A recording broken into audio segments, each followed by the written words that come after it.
देखिए, इस वीडियो में मैं आपको अंशों के प्रकार यानी कि अंश कितने प्रकार के होते हैं और अंशों का निर्गुणन किस प्रकार किया जाता है और अंशों का हरण किस प्रकार किया जाता है, तो उससे संबंधित जो क्वेश्चन है वो ही क्वेश्चन करा रहा हूँ। ठीक है, क्योंकि ये क्वेश्चन भी जो है आपके रिपीटेड क्वेश्चन है, क्योंकि ये क्वेश्चन आपके कई बार रिपीट हो चुके हैं, इसलिए मैं इनका रिविजन कर रहा हूँ। ठीक है, और अब देखिएगा इसमें जो पहला क्वेश्चन आया है आपका का कि यदि अधिलाभांश अंश अधिग्रहण पूर्व जारी से लाभ से जारी किए जाते हैं तो इसका क्या प्रभाव होगा। ठीक है, अधिलाभांश की बात कर रहा है। ठीक है, यानी कि बोनस शेयर की बात कर रहा है। ठीक है, तो बोनस शेयर की क्या कर रहा है कि यदि बोनस अंश अधिग्रहण पूर्व लाभ से जारी किए जाते हैं तो इसका प्रभाव क्या होता है। तो इसका प्रभाव समेकित यानी कि चिट्ठे पर कोई प्रभाव नहीं पड़ता है।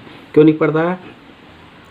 क्योंकि ये जो आपके बोनस अंश होते हैं वो लाभ से पहले ही जारी कर दिए जाते हैं। इस ठीक है, क्योंकि ये लाभ से पूर्व यानी लाभ से पहले ही जारी कर दिए जा रहे हैं, इसके लिए इसका जो आर्थिक चिट्ठे पर कोई प्रभाव नहीं पड़ता है। ठीक है, और ऐसा इसलिए होता है क्योंकि बोनस अंशों के निर्गमन पर किसी प्रकार का कोई प्रभाव नहीं होता है। ठीक है, तो इसलिए यदि अधिलाभांश अंश अधिग्रहण पूर्व लाभ से जारी किए जाते हैं तो इसका प्रभाव समेकित आर्थिक चिट्ठे पर कोई प्रभाव नहीं होता है। ठीक है, तो इसका आंसर आपका बी हो जाएगा। देखिए, नेक्स्ट क्वेश्चन है कि अंश आवंटन की राशि देय होने पर अंश आवंटन खाता किया जाता है। ठीक है, यानी कि शेयर अलॉटमेंट जो आपका डेबिट किया जाएगा, क्रेडिट किया जाएगा। मैं आपको बता दूं कि जब आप अंशों का निर्गमन करते हैं और उनका हरण करते हैं तो प्रत्येक की जो एंट्री दो एंट्री होती है। एक तो अंशों के एक एंट्री होती है देय की, यानी कि मांग करने की होती है, और एक जो उनकी राशि प्राप्त करने की होती है। तो यहाँ जो बात की जा रही है अंश आवंटन देय की, यानी कि मांग की राशि की जा रही है। ठीक है, तो मांग की राशि में जिसकी मांग करते हैं आप उसे आप डीआर कर देते हैं। तो हम जो मांग कर रहे हैं शेयर आवंटन की मांग कर रहे हैं। ठीक है, तो हम शेयर आवंटन को जो क्या कर देंगे, यानी कि शेयर अलॉटमेंट को आप क्या कर देंगे, डेबिट कर देंगे। ठीक है, देखिएगा मैं आपको दिखा देता हूँ कि अंश आवंटन की राशि देय होने पर अंश आवंटन खाता शेयर अलॉटमेंट डेबिट किया जाता है। देखिए, इसकी जनरल एंट्री क्या हो जाएगी कि शेयर अलॉटमेंट अकाउंट डीआर हो जाएगा और टू शेयर कैपिटल आ जाएगा। ठीक है, नरेशन बन जाएगी being share allotment money due. अब हमने मांग तो कर लिया, अब हम इस राशि की को प्राप्त करेंगे। ठीक है, यानी कि जो अंशधारी है उसकी राशि में देंगे। तो अगर जब हम राशि प्राप्त होती है, ठीक है, तो उसकी एंट्री क्या हो जाती है, बैंक अकाउंट डीआर और टू शेयर अलॉटमेंट। ठीक है, क्योंकि हमें राशि प्राप्त हो रही है, बैंक में जा रही है, तो बैंक अकाउंट डीआर हो जाएगा। और किसकी राशि प्राप्त हो रही है, शेयर अलॉटमेंट की राशि प्राप्त हो रही है, इसलिए शेयर अलॉटमेंट को क्रेडिट कर दिया जाएगा। ठीक है, तो यहाँ बात हो रही थी अंश आवंटन खाते की और देय की हो रही थी। ठीक है, तो यहाँ शेयर अलॉटमेंट आपको क्या कर दिया जाएगा, डेबिट कर दिया जाएंगे। Share allotment account DR to share capital हो जाएगा।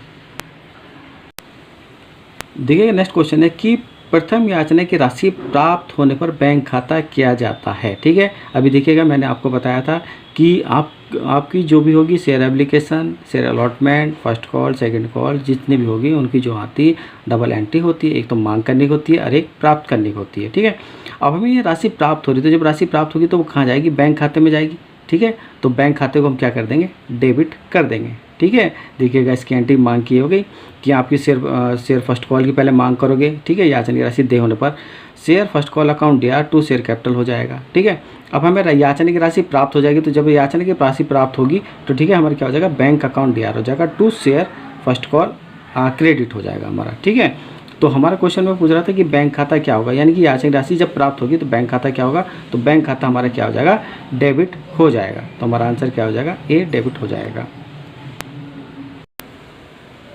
देखिए, नेक्स्ट क्वेश्चन है कि अंशहरण की दशा में अंशहरण खाता क्रेडिट किया जाता है। ठीक है, यानी कि जब आप अंशों का हरण करते हैं फॉरफिटेड शेयर को, तो उसका आप जो अंशहरण खाता यानी फॉरफिटेड अकाउंट जो क्रेडिट की जाएगी वो किस अमाउंट से की जाएगी, प्राप्त राशि से, देय राशि से या समूल्य, ये पूछा गया है। ठीक है, तो इसमें जो आपका आंसर ए हो जाएगा, यानी कि प्राप्त राशि से आप हरण खाते को जो है क्रेडिट करते हैं। देखिएगा कि पहले इसकी एंट्री बताता हूँ मैं कि जब आप अंशों का हरण करते हैं इसकी जो एंट्री होती है, जनरल एंट्री होती है, वो होती है share capital account DR.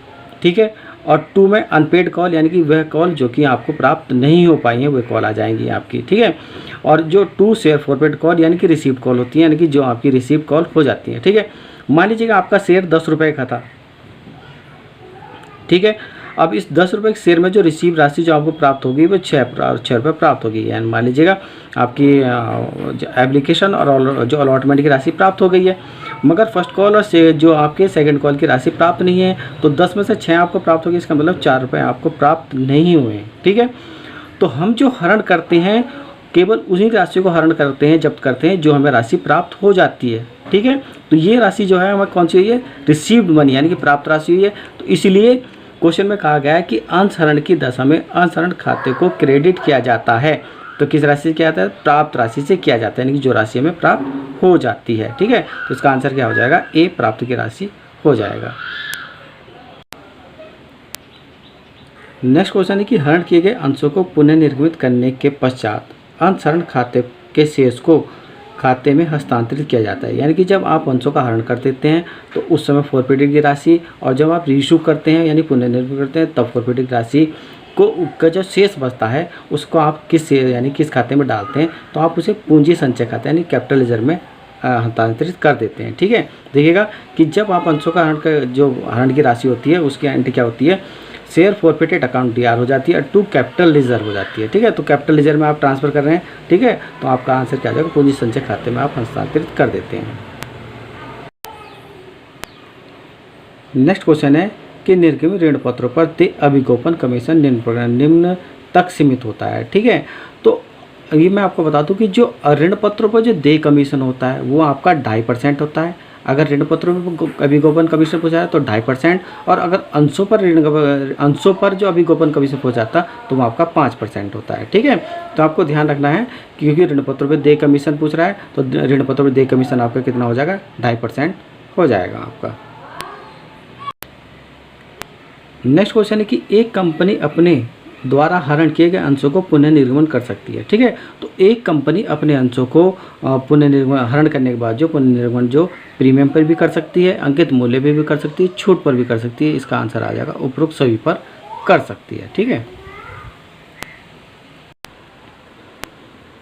Next question है कि अंशहरण खाते के शेष चिट्ठे के किस शीर्षक में दिखाए जाते हैं। यानी कि अंशहरण खाता यानी फॉरफिटेड अमाउंट जो होती है वो आर्थिक चिट्ठे में कहाँ दिखाए, तो आर्थिक चिट्ठे में जो आपकी दायित्व पक्ष में यानी कि लायबिलिटीज पक्ष में जो आपकी अंश पूंजी में जोड़कर दिखाई जाती है। ठीक है, कौन सी, शेयर फॉरफिटेड अमाउंट जो होती है वो आपकी अंश पूंजी में जोड़कर दिखाई जाती है। तो आपका आंसर शेयर कैपिटल हो जाएगा।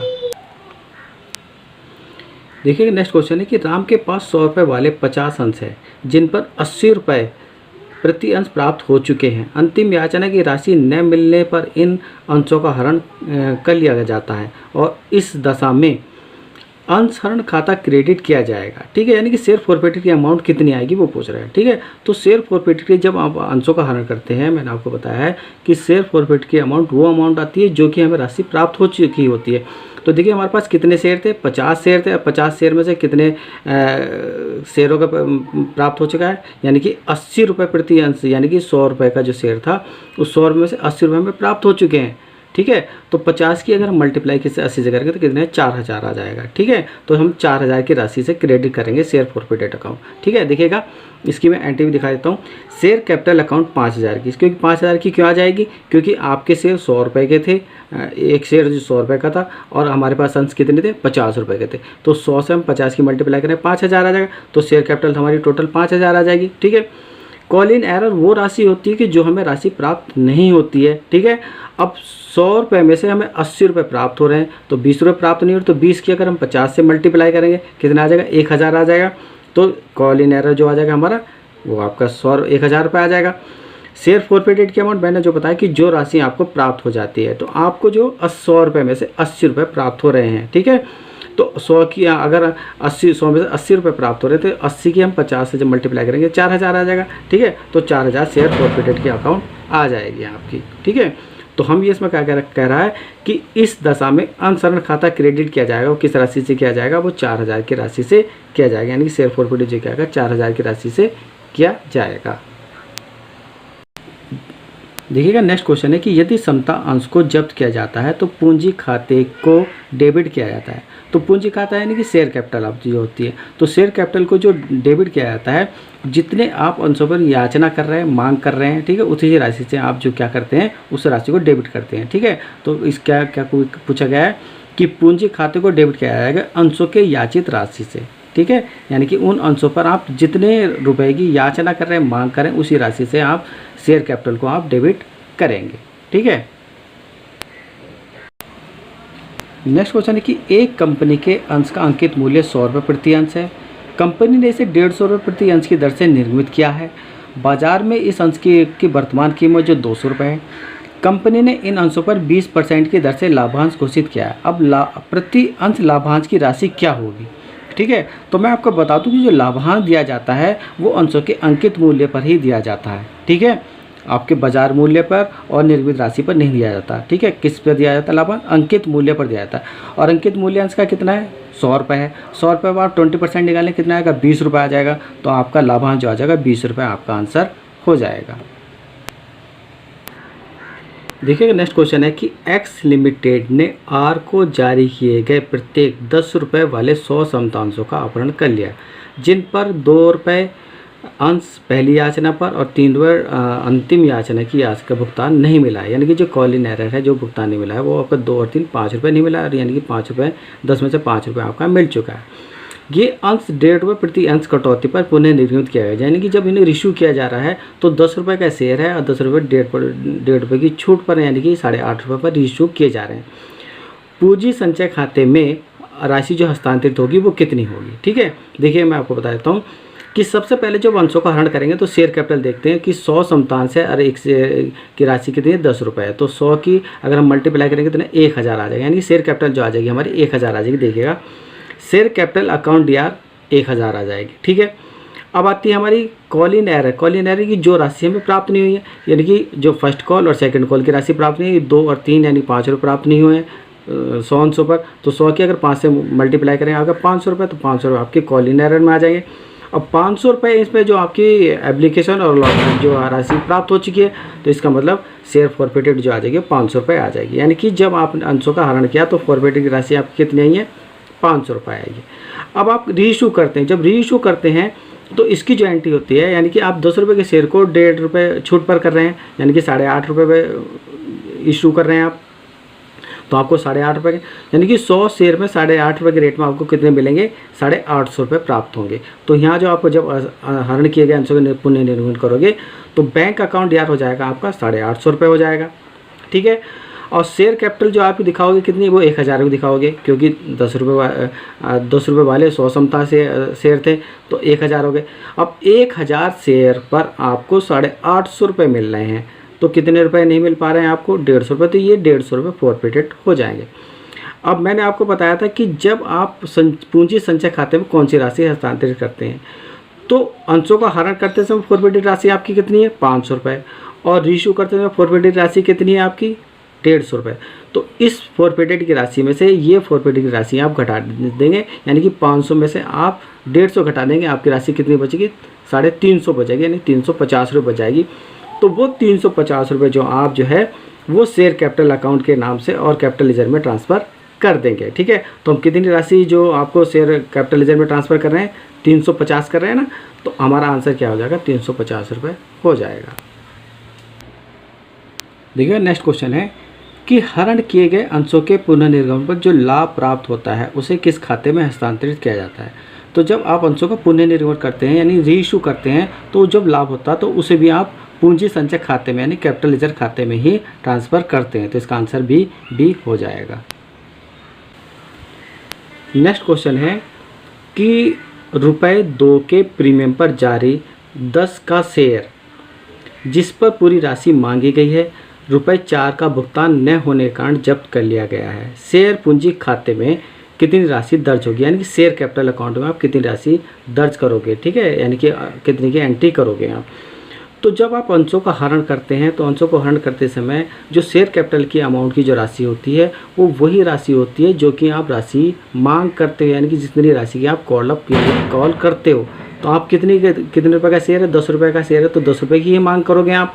तो इसलिए आपको जो शेयर कैपिटल के अकाउंट में जो राशि दर्ज होगी वो 10 रुपये ही होगी। इसका आंसर आपका 10 रुपये ही होगा।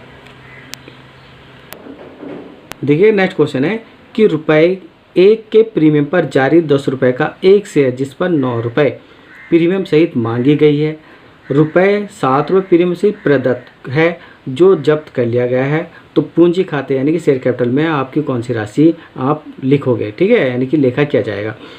तो तो आपका शेयर कितना का 10 रुपये का, मगर आप जो मांग की जा रही है वो 9 रुपये की जा रही है, मगर 9 रुपये में आपके प्रीमियम के 1 रुपये आपके इंक्लूड है। ठीक है, तो आप क्या करोगे, प्रीमियम इस 9 रुपये में से 1 रुपये की राशि प्रीमियम को आप घटा दोगे तो कितने बचेंगे, आपके 8 रुपये बचेंगे।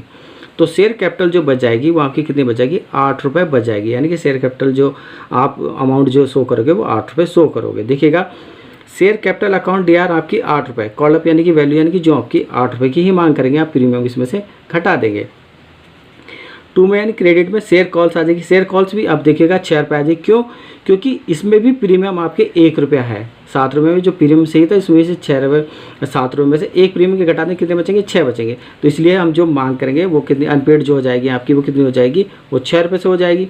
ठीक है, और जो शेयर फॉरफिट है यानी कि इसका मतलब 8 में से 6 रुपये आपको नहीं मिले हैं, तो 2 रुपये तो मिले हैं, तो 2 रुपये आपकी पेड अप अमाउंट हो जाएगी, यानी 2 रुपये आपकी शेयर फॉरफिटेड अमाउंट हो जाएगी। बात हो रही थी कि हम शेयर कैपिटल में आपकी कितनी राशि से लेखा करेंगे, तो आप कितनी से राशि करोगे, 8 रुपये की राशि से करेंगे। देखिएगा, 8 रुपये से शेयर कैपिटल डीआर किया गया है। ठीक है, नेक्स्ट क्वेश्चन है कि किस प्रकार के शेयर लाभांश के केवल एक निश्चित दर का एक अधिकार धारण करते हैं। ठीक है, यानी कि ऐसे कौन से अंशधारी होते हैं जो आपके एक निश्चित दर से लाभांश प्राप्त करने के लिए अधिकार रखते हैं, तो आपके भागग्राही शेयर होते हैं। ठीक है, और जो भागग्राही शेयर होते हैं इन्हें एक निश्चित दर से ही लाभांश दिया जाता है। क्या कंपनी को कितने ही % अधिक लाभ हो जाए, उस लाभ में से इन्हें हिस्सा पाने का अधिकार नहीं होता है। देखिएगा कि भागग्राही शेयर अंश लाभांश के केवल एक निश्चित दर का एक अधिकार धारण करते हैं। इस प्रकार के शेयर को एक निश्चित दर से लाभांश प्राप्त करने का अधिकार होता है। इन्हें अतिरिक्त लाभांश नहीं दिया जाता है, भले ही कंपनी को कई गुना लाभ अधिक क्यों ना हो जाए। केवल अगर कंपनी को अधिक क्या कितना भी लाभ हो रहा है, परंतु उस लाभ में इन्हें हिस्सा पाने का अधिकार नहीं रहता, परंतु एक निश्चित दर से लाभांश पाने का अधिकार ही इन्हें रहता है। ठीक है, नेक्स्ट क्वेश्चन है कि एक कंपनी शेयर पर लाभांश देना चाहती है और इस उद्देश्य के लिए उसे निम्नलिखित में से किसका प्रयोग करना चाहिए। ठीक है, तो कंपनी जब अपने शेयर पर लाभांश देती है तो लाभांश देने के लिए वो सामान्य रिजर्व यानी कैपिटल रिजर्व की जो आपकी पूंजी होती है, रिजर्व जो होती है, उसी का ही प्रयोग करती है। तो आपका आंसर क्या हो जाएगा, सी हो जाएगा। नेक्स्ट क्वेश्चन है कि वे अधिमान शेयर जिन पर 2 वर्षों तक लाभांश का भुगतान नहीं होने के कारण शेयर धारक मत देने के अधिकार का दावा कर कहलाते हैं।